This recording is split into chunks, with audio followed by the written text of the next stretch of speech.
Hello again. In this session, I want to finish the outline of the books of major sections of the Old Testament and to focus on this last section of the Hebrew Bible, the writings. Now, the writings comprise the books of Psalms, Job, Proverbs, Ruth, Song of Songs, Ecclesiastes, Lamentations, Esther, Daniel, Ezra-Nehemiah, and Chronicles. Now, unlike other sections that we've looked at, there doesn't appear to be any themes running through this section and linking them together. The other two, the law and the prophets, seem to have been quite distinct sections from quite early on, from at least around 200 years before the time of Jesus. And Jesus in the New Testament frequently refers to the law and the prophets when referring to the Old Testament scriptures. In Luke 2:24-44, he also mentions the Psalms, the law, the prophets, and the Psalms. And it may be that Psalms, as the first and longest book in this last section, refers to the writings. But even there, the books are not linked together. Now, I'm not suggesting that these writings are any less significant or have any less authority than other parts of the Old Testament. It's just that this section seems to have been viewed as a collection rather than something with a common message. And so we won't be looking for a unifying theme across these various books in the way that we have, for example, with the other sections. Let's begin with the Psalms. As I've said, this is the first and longest book in the writings. There are 150 Psalms, which are divided into 5 books. And each book ends with a doxology, which is a short song of praise. The references are there on the screen. Now, this division of the Psalms into 5 may be meant to parallel the 5 books of the law, and it may indicate the significance of the Psalms in teaching. We tend to think of them as kind of hymns, and indeed that's what they were, but they were also used to teach, to help worshippers understand more about the God that they were worshipping. And I'll come back to that shortly. Many of the Psalms have titles that link them with particular people, maybe giving musical direction or associating them with a particular setting. Many of the Psalms are linked with David. Some are associated with other figures who are involved in worship. Asaph, the sons of Korah are mentioned. And it is worth noting, though, that the Hebrew word translated of in these psalm titles can also mean for or belonging to or about. And it may refer to the collection that a psalm belonged to or who it was written for rather than who wrote it. The titles were also probably added later, and so we need to be cautious about the historical settings, though commentators vary considerably in their views on this. Some of the terms that are used in the psalm titles too are unclear. Now, the book of Psalms is made up of hymns and prayers. These may be divided into hymns of praise, laments or prayers of complaint, which may be by individuals or on behalf of the nation, asking God why certain things have happened in the way that they have, and songs of thanksgiving, which are often related to acts of deliverance. Other categories of psalms include royal psalms, which focus on the king, and wisdom psalms, such as Psalm 1. Now, as I've said, the Psalms had a role in teaching, and they contain important theological ideas. They emphasize the relationship between God and his people, and this includes a recognition of who God is. The one on whom his people rely is the maker of heaven and earth, the one who has subdued the primeval waters. He is Israel's only God, who is superior to other gods. He is his people's shepherd and their rock or fortress. He offers refuge, and he shows tenderness and care to his people. Some Psalms look back on the Exodus, and there are references to the covenant at Sinai and the need to obey God's law. God's covenant love, his chesed, which I'll say more about in a later session, is also significant. It points to God's faithful commitment and is the basis for the people's confidence and their hope of deliverance and of forgiveness. And as seems appropriate for what is in many respects a book of hymns, there is also an emphasis on God's presence among his people, especially in the sanctuary as they come together to worship. The second book in this section is the book of Job. Job, as we have seen, is part of what some call wisdom literature, alongside Proverbs and Ecclesiastes. And we've already looked at some of those themes. Job may have been a legendary character, and there is reference to someone with that name in Ezekiel 14, verses 14 and 20, but we know nothing else about him. The book of Job itself is generally regarded as a piece of literature rather than a historical account, though not everyone agrees with that. The book seems to be intended to explore the question of innocent suffering. When it was written is unclear, though that is perhaps not important since the message is timeless. And there are stories looking at similar questions in other ancient Near Eastern writings going back to very early times. The opening chapters of Job set the scene for what follows. Satan challenges Job's piety and is given permission to afflict him. Much of the rest of the book then focuses on how Job and his friends respond to Job's suffering. Job's friends, in common with orthodox wisdom teaching at the time and the law of retribution that we mentioned when we talked about wisdom literature, see this as a result of his sin. Those who sow trouble reap it.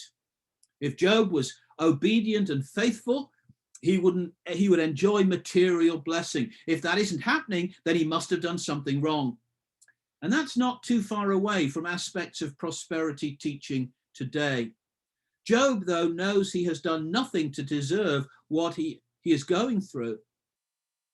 And so he questions God's justice. Now, again, we can identify with that. In the end, God challenges Job's presumption. Job's knowledge of the world and of the purposes of God are too limited. The greater criticism, though, is of Job's friends and their far too simplistic view of the relationship between sin and suffering.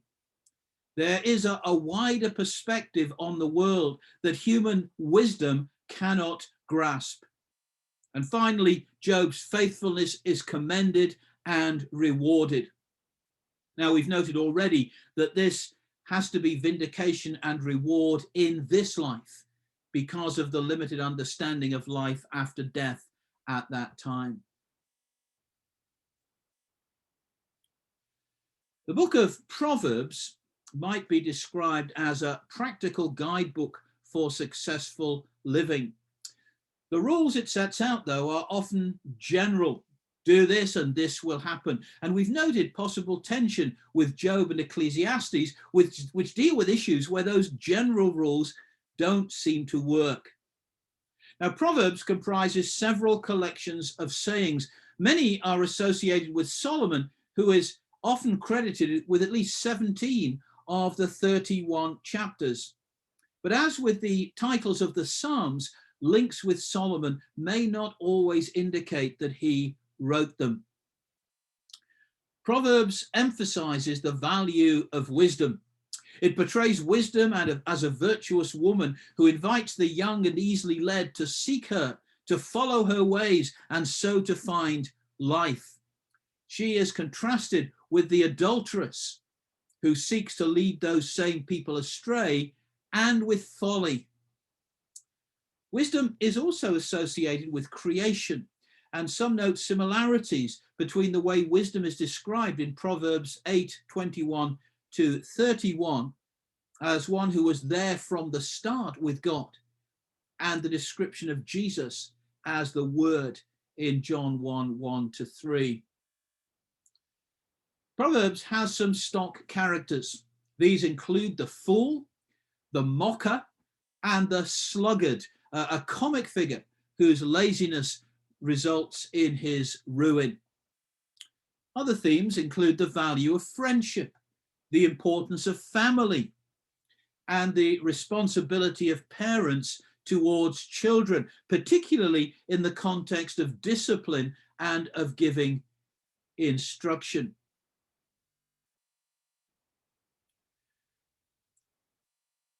The books of Ruth, the Song of Songs, Ecclesiastes, Lamentations, and Esther are collectively known as the Megaloth.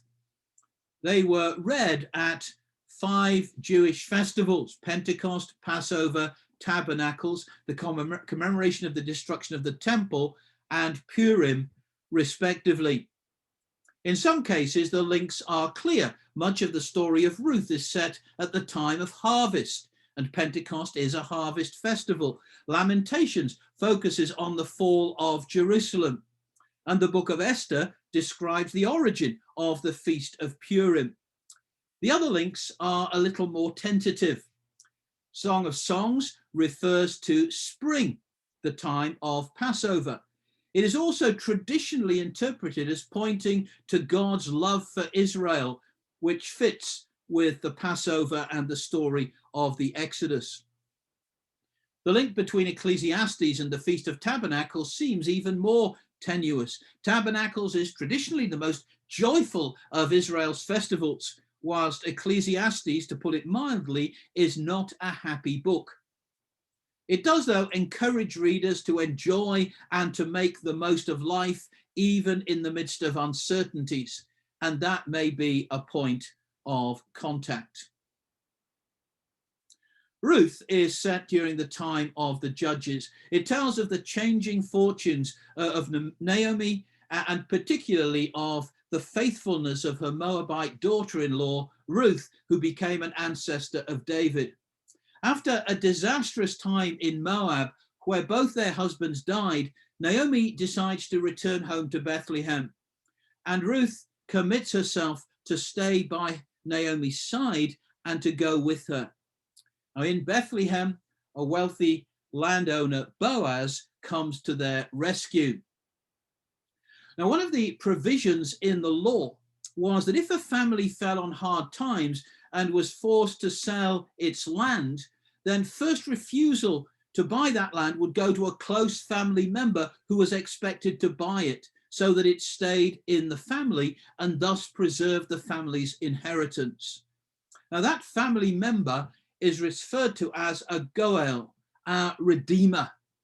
Now, in the book of Ruth, Boaz is described as the Goel of Naomi and Ruth. Now, as I say, the word means redeemer, though it is sometimes translated in a way that emphasizes the relationship involved here.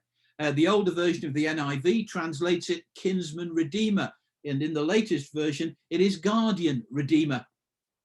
The New Revised Standard Version translated as near kinsman, which is very close to the authorized version, next kinsman. The same word is used to describe God in Isaiah. God is his people's redeemer, and the help that Boaz gives reflects God's love and his care for his people. Now, the book may be intended to honor David by pointing to the quality of his ancestry, but significantly too, at the center of the story is Ruth, a Moabite, a foreigner, and her commitment, as well as the care shown to her and her inclusion in David's family line, may be intended to challenge Jewish exclusivism. God's interest extends beyond the borders of Israel.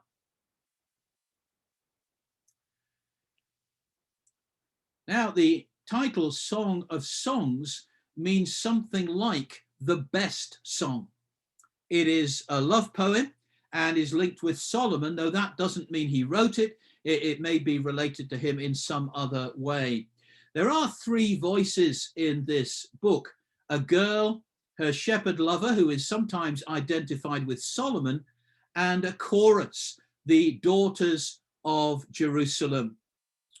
It is sometimes viewed as a drama about either two lovers or the two lovers and Solomon, whose intention to bring the girl into his harem threatens their relationship. There is, though, no clear plot. The song does, though, celebrate human love within a faithful, committed relationship. And there may be an intentional contrast with Solomon's polygamy. Traditionally, as we have noted, the book came to be viewed as an allegory of the relationship between God and Israel. In the Hebrew Bible, Ecclesiastes has the name Kohelet. Now, the word appears in the first verse where it's translated teacher or sometimes preacher. The book appears to have been written by Solomon, though on closer examination, there are some indications that it may be better to see the writer as someone else who writes as though he were Solomon. So in 1:12, he says, I was king in Jerusalem. That implies that he's no longer king, but Solomon reigned until he died. And the expression makes more sense if it is someone else at a later time writing from Solomon's point of view. He also says that he was wiser than anyone who ruled over Jerusalem before him. But Solomon was only the second king there after David captured the city. And again, this makes much more sense if the aim is to contrast Solomon's wisdom with a longer list of kings of Judah. The point here seems to be that the writer assumes the identity of Solomon in order to indicate the futility of life, even for someone like Solomon, who had great wealth, who had a record of great achievements and had great wisdom, the thing everyone was encouraged to seek. Ecclesiastes then points to the limitations of human wisdom in trying to understand and explain the ways of God. Ecclesiastes points to the ultimate futility of life. I said it wasn't a happy book. Everything is meaningless. And that's a chorus that is repeated throughout the book. Everything and everybody eventually comes to the same end. It notes too that God's ways are incomprehensible. And in that way, the book challenges the idea that wisdom alone can give the answer to life's questions, and argues that it is futile to try to fully understand the world. The conclusion is to recognize that there are things that we cannot fathom, but nevertheless, it encourages its readers to go on trusting God and to make the most of the life he gives. And so he says, I commend the enjoyment of life, because there is nothing better for a person under the sun than to eat and drink and be glad. Then joy will accompany them in their toil all the days of the life God has given them under the sun.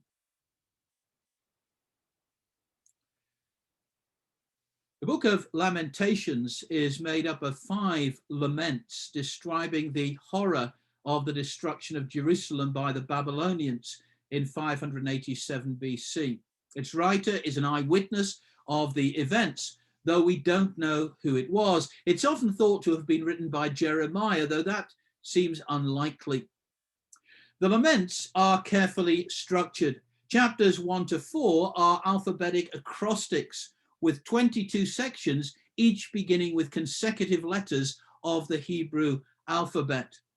Chapters 1, 2, and 4 each have 22 verses. I've set out what the first 8 verses of chapter 1 look like with the first letters of each verse highlighted. Note that Hebrew reads from right to left, so these are on the right side of the slide. And you can see they follow the order of the Hebrew alphabet: Aleph, Beth, Gimel, Dalet, and so on. Now, chapter 3 is a little different. It has 66 verses divided into groups of 3. And in those groups of 3, each verse begins with the same letter. Here are the first 22, 24 verses of chapter 3. And again, you can see the pattern: Aleph, Aleph, Aleph, Beth, Beth, Beth, and so on. Chapter 5 also has 22 verses, though it is not an acrostic. Now, the aim of the acrostics may be to indicate the completeness of Judah's suffering. And the prayer in chapter 5, which breaks the pattern of the previous chapters, may then open the possibility of future salvation. Now, the book focuses on the pain of judgment, but there is also a message of hope. God's love, his chesed, will not fail. His faithfulness is great, and he remains committed to them. And because of that, he will finally restore them and bring judgment on their enemies. Now, as we see in the book of Esther, is set during the time of Ahasuerus, who is better known as Xerxes I or Xerxes the Great. While it has a historical setting, it is probably better to see it as a kind of historical novel, though some continue to argue for its historicity. The book explains the origin of the Feast of Purim, which celebrates God's deliverance of the Jews from their enemy Haman. Its main characters are Esther, who marries Ahasuerus, and Mordecai, her guardian, who are both Jewish, and Haman, the chief official of the king, who hates Mordecai and wants to kill him and his people. The name Purim comes from the word for the lot that was cast to decide when the Jews would be killed. But through a series of coincidences and twists of fate, Haman is thwarted and executed on the gallows he has prepared for Mordecai. The book is very unusual in that it does not mention God by name. Nevertheless, divine sovereignty is a central theme.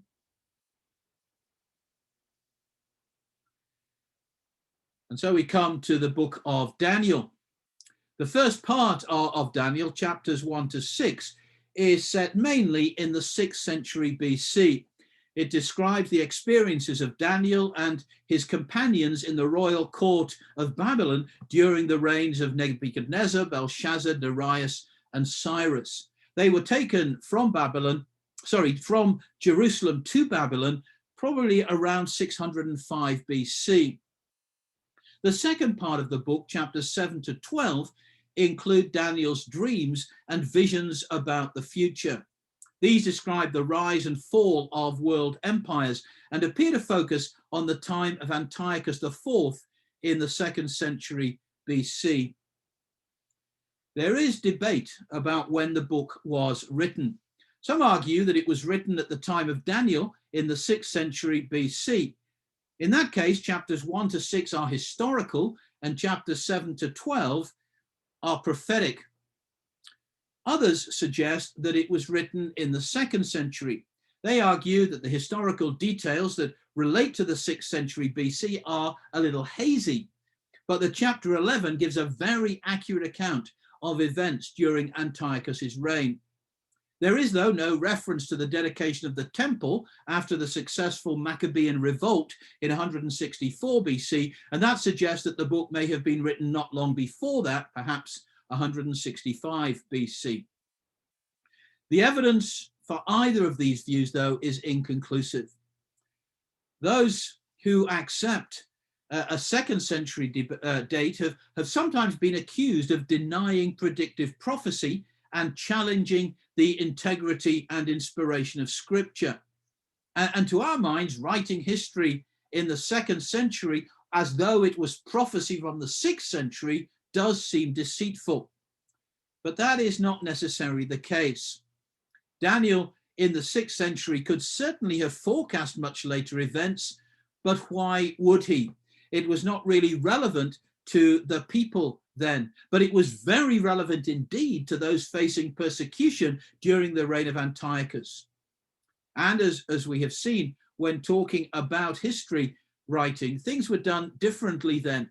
Writing under the name of a figure from the past, and even recounting past history as though it were prophecy, well, these were recognized literary forms, and they wouldn't have been seen as deceitful.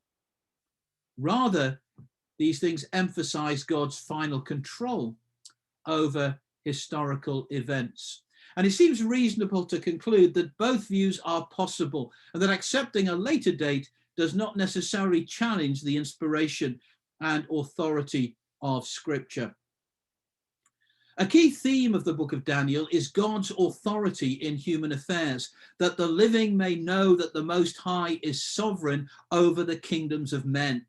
Now, we see this in the way God preserves his servants in the Babylonian court, and also in his dealings with Nebuchadnezzar and Belshazzar, controlling the rise and fall of empires. We see it too in the second part of the book in Daniel's visions, which point to God's control, again, over the rise and fall of empires, pointing to the triumph of God's kingdom and the ultimate vindication of his people. Now, the second part of the book of Daniel in particular is often taken as a blueprint for the end times. But let me say that is not really its purpose. The imagery that we find there would have been clear to the people at the time. And its purpose is to encourage those who were suffering persecution that God would bring their oppression to an end and would ultimately vindicate them, very much like the book of Revelation in the New Testament.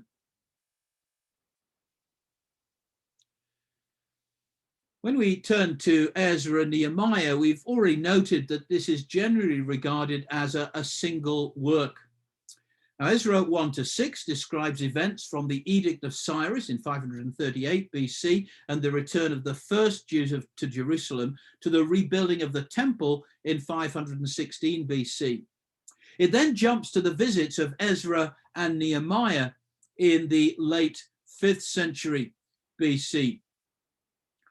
Ezra was a scribe, and his main task was to build up the community of returned exiles through religious reforms. He arrived in Jerusalem around about 458 BC. Nehemiah, on the other hand, was a court official, and he had much more political weight. He arrived in Jerusalem a little later in 405 BC. He stayed there for 12 years, and then he went back to Persia, but returned a few years later. Nehemiah's main task was to rebuild the city walls, but it seems probable that his political authority was also needed to carry through Ezra's reforms. Now, one of the key issues that's dealt with here was intermarriage of Jews with non-Jews whilst in exile, which had led to their faith being compromised. Now, the response of Ezra and Nehemiah was to emphasize the need for separation from the surrounding nations. And that makes sense. If we are too much embroiled in and influenced by the world, then it can have a negative effect on our faith. The downside here was, though, that it led to the exclusivism that I've mentioned before, looking inward, wanting little to do with others, and feeling that God was interested in them, but in no one else. Now, that attitude seems to be challenged, for example, by Ruth and Jonah, and Isaiah 56-66 also points to the inclusion of other nations. In these cases, in Ruth, Jonah, and at the end of the book of Isaiah, the emphasis is on non-Jewish people accepting Israel's God, rather than leading God's people into compromise, which was the problem for Ezra and Nehemiah. The final book of the Hebrew Bible is the book of Chronicles. In the past, it was thought to have the same author as Ezra and Nehemiah, called the chronicler, though that is now questioned. The book is generally dated between the middle of the 5th and the end of the 3rd centuries BC.